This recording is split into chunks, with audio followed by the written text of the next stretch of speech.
¿Se encuentra la iglesia en el Antiguo Testamento? No.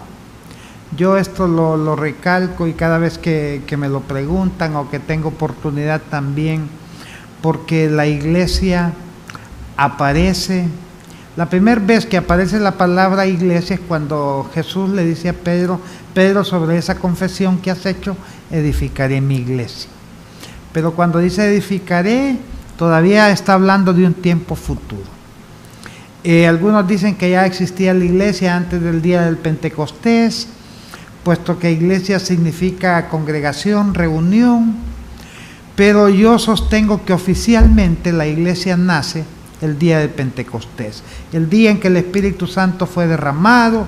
Estaban 120 personas en el aposento alto, todos fueron llenos del Espíritu Santo. Luego viene el apóstol Pedro y predica aquel sermón precioso, la gente se compunge y más de 3,000 personas se convierten a Cristo. Oficialmente ahí nace la iglesia, porque sin Espíritu Santo no existiría la iglesia.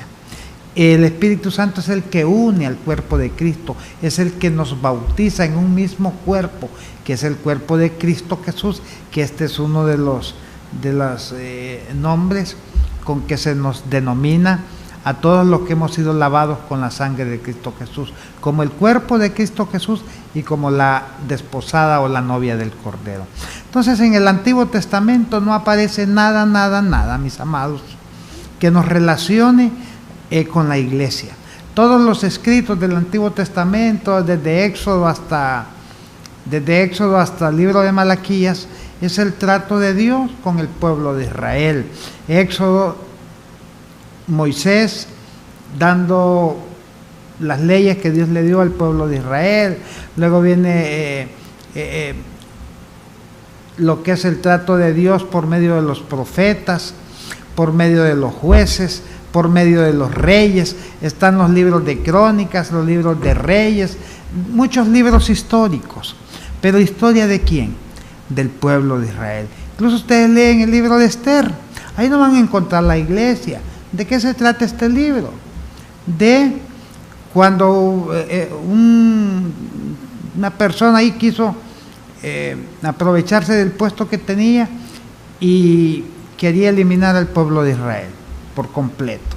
Entonces, eso es el trato también de Dios con el pueblo de Israel, como Dios libró a este pueblo de tanta enemigos que este pueblo tenía, hasta que Dios en el libro de Malaquías ahí llega lo que es Dios levantando profetas, y 400 años después de Malaquías, ya en el libro de Mateo, se vuelve a levantar un profeta en Israel que se llama Juan el Bautista. Pero Juan el Bautista viene ya anunciando al Cordero de Dios que quita el pecado del mundo. Eran primos, Juan el Bautista con nuestro Señor Jesucristo. Juan era mayor 6 meses, y hasta que Juan muere, entonces el ministerio de nuestro Señor Jesucristo crece, y la vida y la historia de Dios con el pueblo de Israel, pues la tenemos hasta ahí. Luego siguen los evangelios, que es la vida, los hechos, lo que nuestro Señor Jesucristo hizo. Luego viene la historia de la iglesia, que está en el libro de Hechos, lo que hicieron los apóstoles, la iglesia al principio. Luego vienen lo que es las cartas dirigidas a las diferentes iglesias diseminadas en todo aquel territorio. Las cartas de Pablo, las cartas de Juan, las cartas de Pedro, las de Santiago, las de Judas, las de los demás escritores. Ahí ya está dirigiéndose a la iglesia. Entonces, en el Antiguo Testamento no encontramos a la iglesia. Hay muchos que sí dicen que aquí está, que miren que aquí está profetizada. No, ni siquiera profecías hay. La iglesia es un misterio que se mantuvo a lo largo de lo que es todo el Antiguo Testamento, y ya viene a ser revelado en parte, pero en parte pequeñita. Ya por medio de nuestro Señor Jesucristo, y luego al apóstol Pablo le es dado todo el misterio,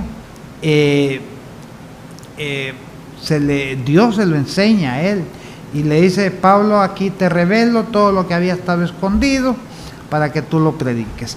Y de esta forma tenemos hoy los escritos en el Nuevo Testamento que son dirigidos directamente a la iglesia de Cristo Jesús. Cuando usted quiera saber qué Dios le dice a usted como iglesia, no se vaya a los Reyes, a las Crónicas, a Samuel, al Éxodo, a Números, Levíticos, Deuteronomio. Ahí no tiene nada que andar buscando, porque ahí no hay nada para usted. Cuando usted quiera saber cómo tiene que ser su conducta, váyase a las cartas pastorales, váyase a los escritos de los apóstoles, a las diferentes iglesias, que ahí va a encontrar mucho. Cuando usted quiera saber cómo quiere usted vestirse, cómo quiere adornarse, cómo quiere tratarse, no se vaya al libro de Jeremías, no se vaya al libro de Isaías, no se vaya, o sea, más bien el trato es fuerte contra la mujer en aquellos tiempos. Los profetas las trataban de una forma pero fuerte. Dios a la iglesia la trata de una forma pero linda y preciosa. El trato de Dios con la iglesia es especial. ¿Saben por qué el trato de Dios con la iglesia es especial? Porque la iglesia es el regalo que Dios le dio a nuestro amado Señor Jesucristo. Nosotros somos el regalo de Dios para Jesús. Miren, en el antiguo Israel, el padre se encargaba de buscarle la novia al hijo. De esta forma, el padre, cuando le gustaba alguna muchacha para el hijo, hablaba con el padre de la muchacha y los comprometía en matrimonio. Esto vayan aplicándolo a la vida de la iglesia. Venía el padre del novio y empezaba a atender a lo que es la novia. Durante 6 meses, ya en el último año antes de casarse, durante los 6 meses, el padre le mandaba por medio de las doncellas a la novia lociones, perfumes, que le enseñaran modales, que le enseñaran cómo comportarse en esos 6 meses, cómo vestirse. O sea, preparaba a la novia.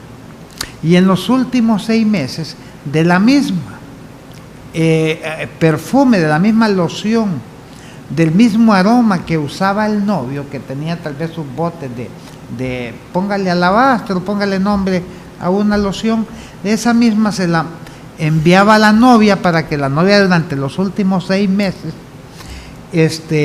usara la misma loción que usaba el novio, para que cuando se casaran y llegaran al hecho nupcial, el esposo no sintiera que tenía una persona desconocida, sino que como que era él mismo. Ese era el trato que hacían el padre de el novio en cuanto a la novia, y de esa forma preparaban a la novia. ¿Qué ha hecho Dios con la iglesia? Lo mismo. Miren, derramó su Espíritu Santo y nos ungió y nos llenó. Ahora nosotros somos templo y morada del Espíritu Santo. Tenemos la unción del Santo de Israel, la misma fuerza, el mismo poder, el mismo Espíritu que operó en Cristo Jesús es el que opera en la iglesia. Hemos sido llenos del Espíritu Santo, del cual nuestro amado Señor también era lleno. Y Dios nos prepara por medio de su palabra, nos aconseja y nos dice: hagan esto, hagan esto, hagan esto, pero háganlo, para que cuando venga ese encuentro con el amado, con el Cordero de Dios, él no sienta que está alguien extraño a su lado, sino que está su amada, la iglesia, el cuerpo de Cristo, el regalo precioso que Dios le da a su Hijo amado.